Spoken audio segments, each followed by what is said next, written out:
passage en phase équinoxiale, c'est la prise de conscience des limites de la solstitialité. C'est la prise de conscience des limites du volontarisme. Hein. On dit toujours la phase solstitiale se projette vers l'avenir et la phase équinoxiale reprend possession du passé.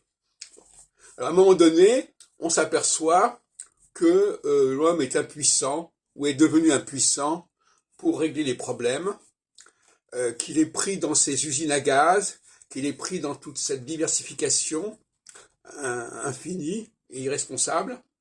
Et à ce moment-là, on fait appel à la transcendance. Et l'équinoxialité, c'est le retour vers la transcendance, c'est le retour vers le religieux, vers la théologie, si on peut dire, c'est le retour vers la grâce, et c'est l'acceptation des structures fondamentales du plan divin. Ce plan divin qui est saboté, qui est nié par ce qu'on pourrait appeler la valeur solsticiale, qui est une valeur quelque part diabolique. Le solstice vient après l'équinoxe, il est un dépassement de l'équinoxe, mais il est également le sabotage de l'équinoxe. Les choses, c'est-à-dire que la solsticialité, c'est le refus de l'évidence. Dans le mot évidence, il y a l'idée de voir. Et le ça, au sens topique sensoriel, qui est en rapport avec la vue, c'est qu'on peut dire n'importe quoi. On peut nier ce qu'on voit.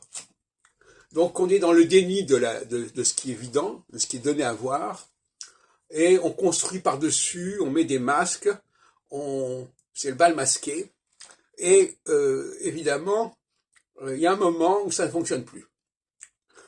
Et là, les esprits sont prêts à accepter une phase équinoxiale, une phase